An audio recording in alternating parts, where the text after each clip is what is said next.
Hey girly, thank you for picking up this call because we have a lot to chat about today. Obviously, by today's title, I'm going to be talking to you guys about all the things that God showed me in my situationship. I'm sharing this video so that you women that are watching can avoid all of these things that I went through and learn simply from watching this video. So I'm not even going to waste any time with a long intro. Let's go ahead and get right into it. So to start off, you're probably asking, how do I know if I'm in a situationship? Well, let me tell you, there's going to be lack of commitment. You're going to be super confused about where you stand. You're not ever going to really get any true clarity. And this is going to continue on for a while. You've been talking every day. You know that you like each other. You know that you're interested. You may even be hanging out or doing whatever it is that you are doing. Again, without anything that is solidified. You're not friends. You're not a girlfriend. You're not a wife. So what are you? You're in a situation. And we don't want none of that. So now we're going to get into the things that I learned and things that helped me to identify exactly what I was in. So number one, to piggyback off how you can tell you're in a situationship, is I was always anxious. I never knew exactly where I stood with this person. It felt like I was walking on eggshells with somebody that I knew was interested in me, and that didn't make any sense. It would be over like weird things like, should I text first? Should I call? Are they gonna call me back? Am I bothering them? The person that you are involved with should have a stable enough foundation as to where you don't have to question those kinds of things. If you want to call them, you call them, and you're expecting them to answer. You're expecting them to respond. In this situation, I wasn't sure of that. I didn't know when they were going to answer my call. I didn't know when or if they were going to call back, despite them saying that they would. I felt so unsafe in this situation, even though there was conversation about us wanting to be with each other and even talking about a future. So what did I learn? God is not the author of confusion. God is a God of order, and he is a God that you can be confident in. When you read your word, you know exactly who God is, you know exactly what his voice sounds like, and you know exactly what he thinks of you. I always feel safe to reach out to God, and anytime that I don't, I know that that's the enemy, because God hasn't given me any reason to feel unsafe with him. So if you're in any kind of situation with somebody that leaves you feeling more confused than clarified, that's something that you need to run from. Number two, you cannot date potential.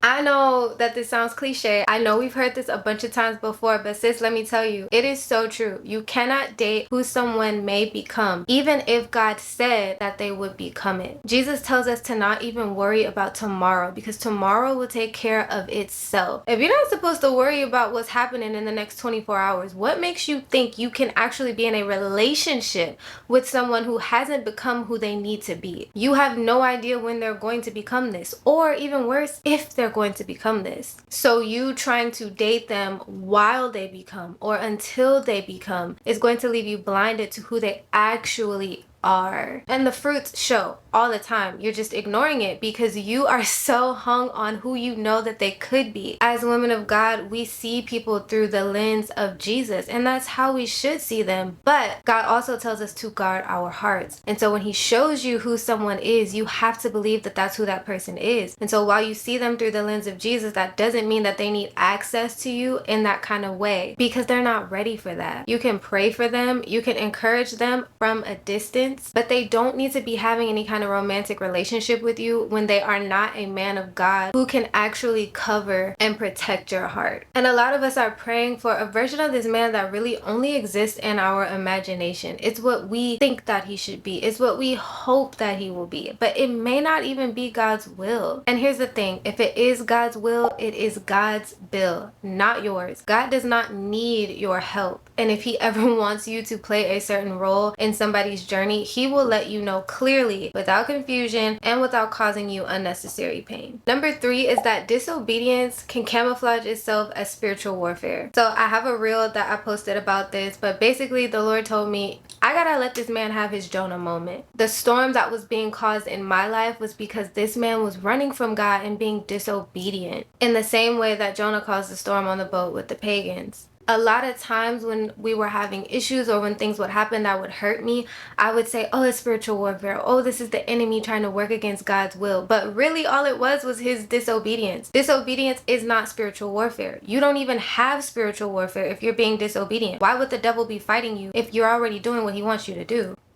You only have spiritual warfare when you're being obedient, when you're walking in the true will of God. So please don't confuse this deliberate disobedience of this man in your life that you know is running from God, that you're praying for him to surrender to God, for God to overtake his life, which means you know that God hasn't overtaken his life and that he hasn't surrendered. And that is disobedience. And disobedience is sinful to the Lord. The devil is not fighting against your relationship. He's actually happy that this chaos and this storm is attached to you because it's stopping and blocking you from moving forward in purpose. And at the end of the day, it just leaves your heart shattered. I don't want you to be afraid to let him go. Again, what happens to this man is not your responsibility because he is God's son before he ever can or would be your man. Number 4, attachment does not equal alignment. I had so much in common with this guy. Like, I could talk to him for hours. I felt like a male version of me, like a best friend. We had strong chemistry. Again, we were into all of the same things. We could have conversations about even God for hours, but that doesn't mean that we were aligned. I was attached to something that could have been, and it built an emotional connection. But again, that does not mean it's God's will. God does not want you in some emotionally abusive and confusing relationship. He just doesn't. It taught me that you can be emotionally attached to something that spiritually drains you. So yeah, we had a lot of things in common. Yeah, we had good conversation. Yeah, I actually let him into my heart. So while I acknowledge that a lot of things seemed to be what they needed to be for us to work, I had to pay attention to the fact that the alignment was completely off. And the last thing is that I had to understand that God protected me even through how it ended. Y'all, the way that this situationship ended was brutal, girl. Brutal. At that time, I wasn't upset with God, but I was confused with God. I was wondering, how could I be praying to you every day? How could I be seeking you this diligently? How could I be hoping in this so strong and you not even let me know that this was coming? But number 1, there were always signs. I just wasn't mature enough to pay attention to them or know how to address them or how to walk away. But also, the fact that it came to an end is proof that God was hearing my prayers. He knows that you're not mature enough to understand what needs to happen, but because you're praying to him, he hears you. Because you're acknowledging him, he's gonna direct your path. And let me tell you, God's direction does not always feel good.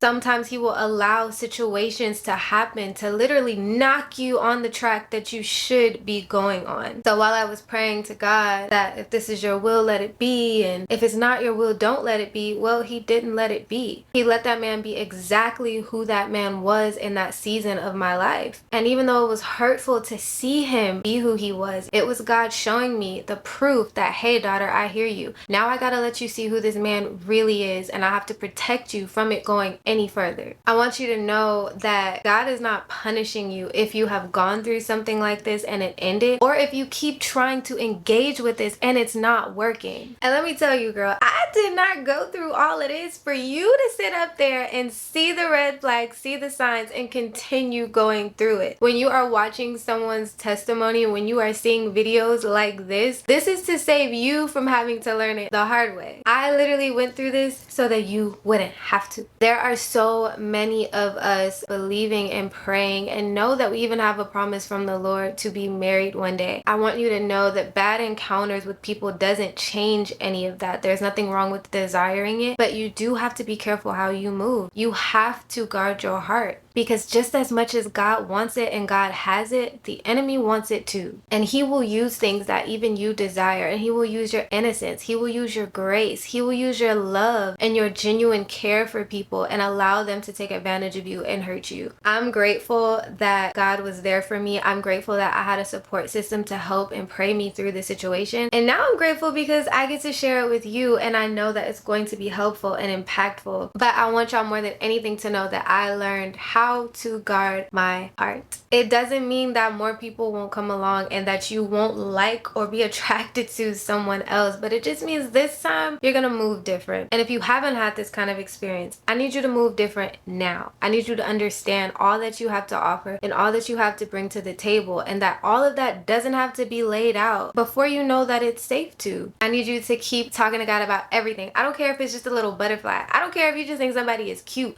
and now you done had a dream about this cute. Look, dude, God, why am I dreaming about this man? I think he cute. I think he this. I think he that. I need you to stay in constant communication with your Father, because he will reveal to you all things. If this video hit home for you, definitely let me know down in the comments how you enjoyed it or other things that you want to talk about concerning this subject. And make sure you check the link in the description box if you want 20 ways that I healed with God after going through something like this. I love you guys so much. Thank you so much for watching this video. I pray that it blesses you. I pray that the Lord heals your heart. I pray that the Lord continues to minister to your heart. And I can't wait to see you guys in the next video.